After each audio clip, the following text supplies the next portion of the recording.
तो स्टूडेंट हम लोग आज के क्लास में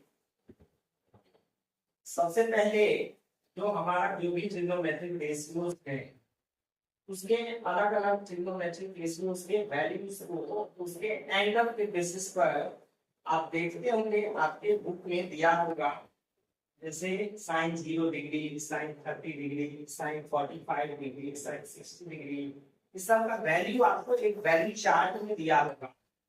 उस वैल्यू चार्ट को आपको याद रखना होगा और याद रख करके तब आप उसके हेल्प से क्वेश्चंस को बना सकते हैं। जब तक वो याद नहीं रहेगा इस एक्सरसाइज के क्वेश्चन को आप बिल्कुल भी नहीं बना सकते। तो पहले हम लोगों ने यहाँ लिखा है इस चार्ट को इसलिए हमने लिखा है, बुक में तो आपको दिया हुआ है ये चार्ट, लेकिन इसको रीअरेंज करके थोड़ा सा लिखा है।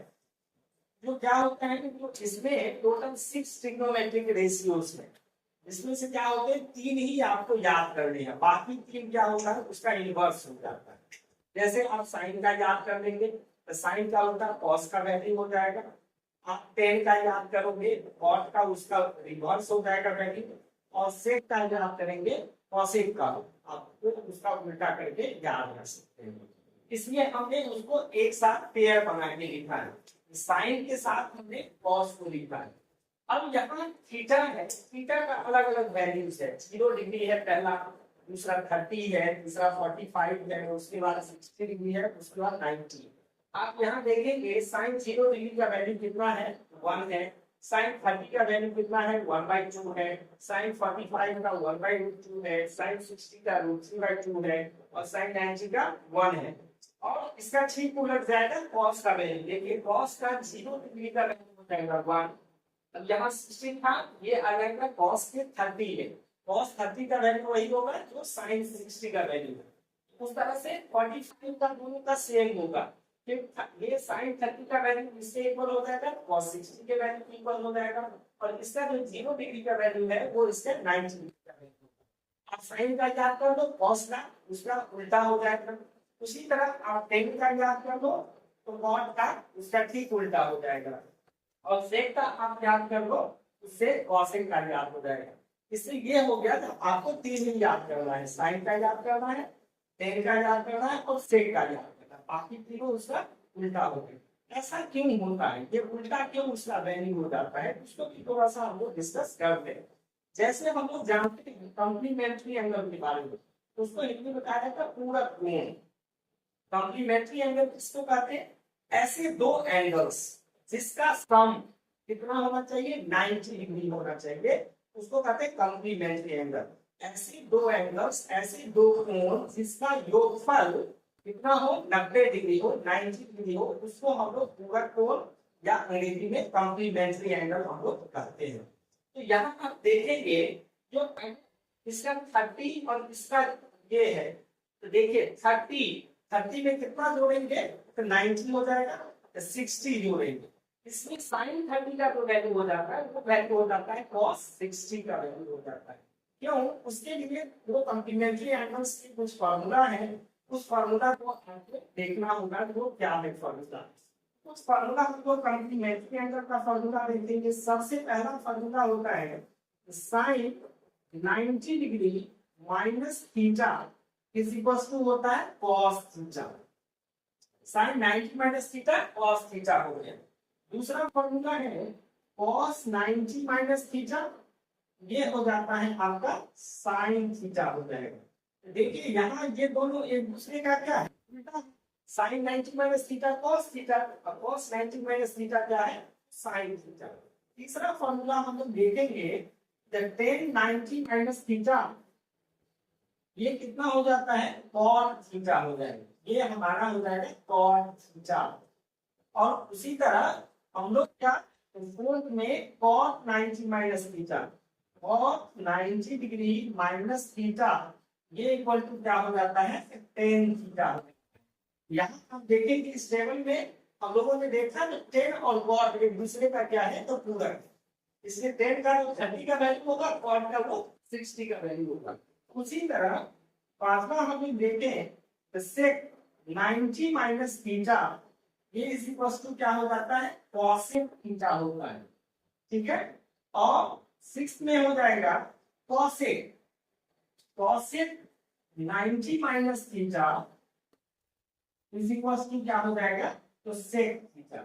यहाँ हम देख रहे हैं सेक और कॉसेक क्या है, एक दूसरे के पूरक कोण है, इसलिए इस टेबल में जो है, तो इस टेक्निक के द्वारा आप इस टेबल को आसानी से याद रख सकते हैं।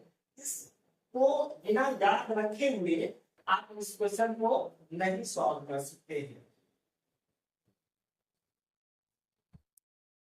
तो स्टूडेंट हम लोगों ने इस वैल्यू टेबल को देखा, इस वैल्यू टेबल के हेल्प से अब हम लोग क्वेश्चंस को कैसे बनाएंगे, बहुत ही सिंपल है। ये वैल्यू टेबल जिसको याद है उसके लिए एक्सरसाइज जो है बहुत आसान एक्सरसाइज है, लेकिन जिसको नहीं याद है उसके लिए वो काफी मुश्किल है। याद ही नहीं, आप उसका वैल्यू बता ही नहीं सकते हो, कैलकुलेट कर सकते हो। तो देखिए हमारा जो एक्सरसाइज 8.2 है उसका फर्स्ट क्वेश्चन में छोटे छोटे क्वेश्चंस दिए हुए हैं। सबसे फर्स्ट क्वेश्चन हम लोग देखेंगे। आपको सबसे फर्स्ट क्वेश्चन दिया है sin 60 degree into cos 30 degree, plus का साइन है बीच में, उसके बाद है sin 30 degree into cos 60 degree. इसका वैल्यू निकालना है। तो वैल्यू टेबल से आपको इसका वैल्यू निकालना होगा।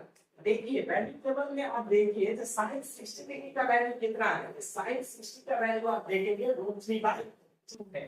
यहाँ sin 60 के जगह पर √3/2 इनटू मल्टीप्लाई का साइन दे दिया, cos 30 का वैल्यू तो हम लोग तो जान ही रहे हैं sin 60 का कितना वैल्यू होगा उतना ही cos 30 का वैल्यू होता है। तो अपना से आप लिखेंगे √3/2, मतलब ये इसका वैल्यू हो गया, प्लस अब sin 30 का वैल्यू देंगे आप वैल्यू टेबल में कितना है 1/2 है। sin 30 का वैल्यू हो गया हमारा 1/2 इनटू cos 60 का जस्ट उसका मतलब जितना sin 30 का होगा उतना ही cos 60 का, ये भी हो गया आपका 1/2। अब इसको आपको मल्टीप्लाई करना है, याद रखेंगे √3 को √3 से मल्टीप्लाई करेंगे 3 हो जाएगा, रूट उसका हट जाएगा। उसी तरह √2 को √2 से मल्टीप्लाई करने को कोई भी दो रूट वाले नंबर को मल्टीप्लाई करेंगे उसका रूट हट जाएगा। तो √3 को √3 से मल्टीप्लाई करेंगे ये हमारा 3 हो जाएगा, नीचे 2 को 2 से मल्टीप्लाई कीजिए तो 2 2 4 2 का 4 हो जाएगा, 3/4 प्लस इसको भी उसी तरह 1 को 1 से मल्टीप्लाई करेंगे 1, नीचे 2 को 2 से मल्टीप्लाई करेंगे कितना हो जाएगा 4। अब इसको ऐड कर देना, इसका एलसीएम कितना हो जाएगा 4 ऊपर हो जाएगा 3 + 1, इसको ऐड कर दीजिए 4/4। अब ये 4 कैंसिल हो गया, आपका आंसर कितना आ गया तो 1। देखिए इसी को कहा जाता है थोड़ा पहाड़ ढूंढी चुहिया। तो कितना बड़ा क्वेश्चन था, सॉल्व करके हमको वैल्यू कितना है तो 1 आ गया वैल्यू। अब हम लोग अपना अगला क्वेश्चन देखेंगे, यही फर्स्ट क्वेश्चन का सेकंड नंबर क्वेश्चन। ये क्वेश्चन है हमारा 2tan² 45 degree plus cos² 30 degree और माइनस sin² 60 डिग्री। इसमें स्क्वायर है, ये ध्यान रखना है, उसमें प्लेन केवल वैल्यूज आपको रखने थे, इसमें स्क्वायर है। तो वैल्यू यहाँ देखिए सबसे पहले 2 इनटू 10² 45। आप वैल्यू टेबल में देखिए 10/45 का वैल्यू कितना है 1। आप टेबल में देखेंगे तो उसका वैल्यू होगा 1। यहाँ लिखेंगे 1 का स्क्वायर प्लस cos² 30। अब देखिए cos 30 का वैल्यू कितना है, cos 30 का वैल्यू हम लोग को √3/2 है, तो इसका स्क्वायर दिया हुआ है तो √3/2 का स्क्वायर हो गया माइनस sin 60 का वैल्यू कितना होगा √3/2, इसका स्क्वायर हो गया। यहाँ क्या हो जाएगा 2 into 1 का स्क्वायर हो गया आपका 1 प्लस √3 का स्क्वायर 3 और 2 का स्क्वायर 4 माइनस ये भी √3 का स्क्वायर 3 और 2 का स्क्वायर 4 हो गया। यहाँ आप देखेंगे ये माइनस √3/4 प्लस √3/4 क्या हो गया हमारा कैंसिल हो गया। अब ये कैंसिल हो गया, बचा कितना, सिर्फ बच गया 2 into 1 दैट इज 2। इस क्वेश्चन का आंसर हम लोग का कितना आ गया तो सिर्फ 2 आ गया हम लोग का आंसर।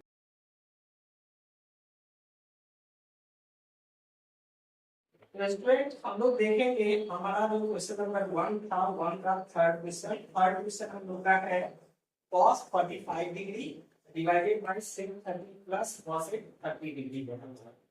देखिए cos 45 का वैल्यू कितना होता है 1/√2 डिवाइडेड बाय sec 30 का वैल्यू 2/√3 प्लस cosec 30 का वैल्यू हो जाता है हमारा 2 और वैल्यू टेबल से इसके वैल्यू को मिला लेंगे cos 45 1/√2 ये हो गया sec 30 का वैल्यू और ये हमारा cosec 30 का वैल्यू और इसको कैलकुलेट करना है ये जो 2 है इसको हम लोग क्या करेंगे बाय 1 कर देते हैं और हमारा 1/√2 ये है नीचे √3 और 1 का एलसीएम हो जाएगा हमारा √3 अब √3 से √3 को डिवाइड करेंगे 1 को 2 से मल्टीप्लाई करेंगे ये हमारा 2 हो गया प्लस यहाँ चूंकि 1 है तो √3 से 2 को मल्टीप्लाई करना होगा ये हमारा हो जाएगा 2√3 और क्या होगा हमारा जो 1/√2 है तो इसी तरह छोड़ दीजिए और नीचे वाला फ्रैक्शन पलटेगा ये √3 हमारा ऊपर चला जाएगा और नीचे बच गया 2 + 2√3 ठीक है।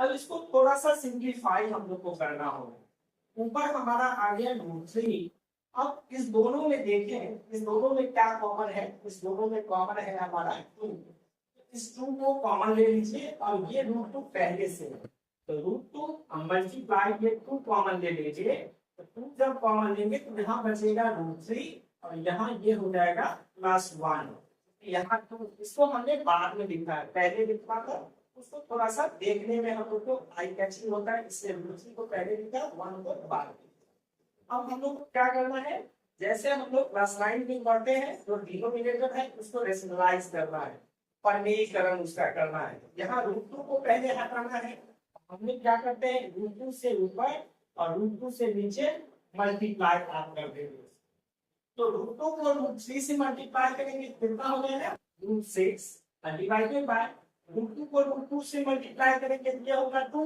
और फिर 2 को 2 से मल्टीप्लाई करेंगे कितना हो जाएगा 4 2 को √2 से मल्टीप्लाई किया 2 और 2 को 2 से मल्टीप्लाई किया 4 ये 4 आ गया बचा हमारा क्या √3 + 1 अब हम लोग को क्या करना है इस √3 + 1 को भी हटाना है तो √3 + 1 को हम लोग क्या करेंगे √3 - 1 से मल्टीप्लाई करेंगे इसको √3 - 1 से ऊपर भी और √3 - 1 से नीचे भी मल्टीप्लाई करते हैं ऊपर हमारा क्या होगा देखिए √6 को √3 से या आप लिख सकते हैं इसको √6 √3 - 1 नीचे क्या हो जाएगा 4 तो रहेगा और ये हमारा हो गया a + b * a - b a² - b² इसको आप लिखेंगे √3 का स्क्वायर -1 का स्क्वायर ये कितना हो जाएगा √6 √3 - 1 डिवाइडेड बाय ये 4 और √3 का स्क्वायर होगा 3 -1 का स्क्वायर हो गया 1 3 - 1 कितना हो जाएगा 2 ये हो जाएगा हमारा √6 √3 - 1 डिवाइडेड बाय ये 3 - 1 हो गया हमारा 2 और यहाँ है 4 कितना हो जाएगा 8 यही हमारा रिजल्टेंट आंसर हो गया वैसे आप इसको यहाँ पर भी अगर छोड़ देंगे आपका क्वेश्चन सही ही माना जाएगा।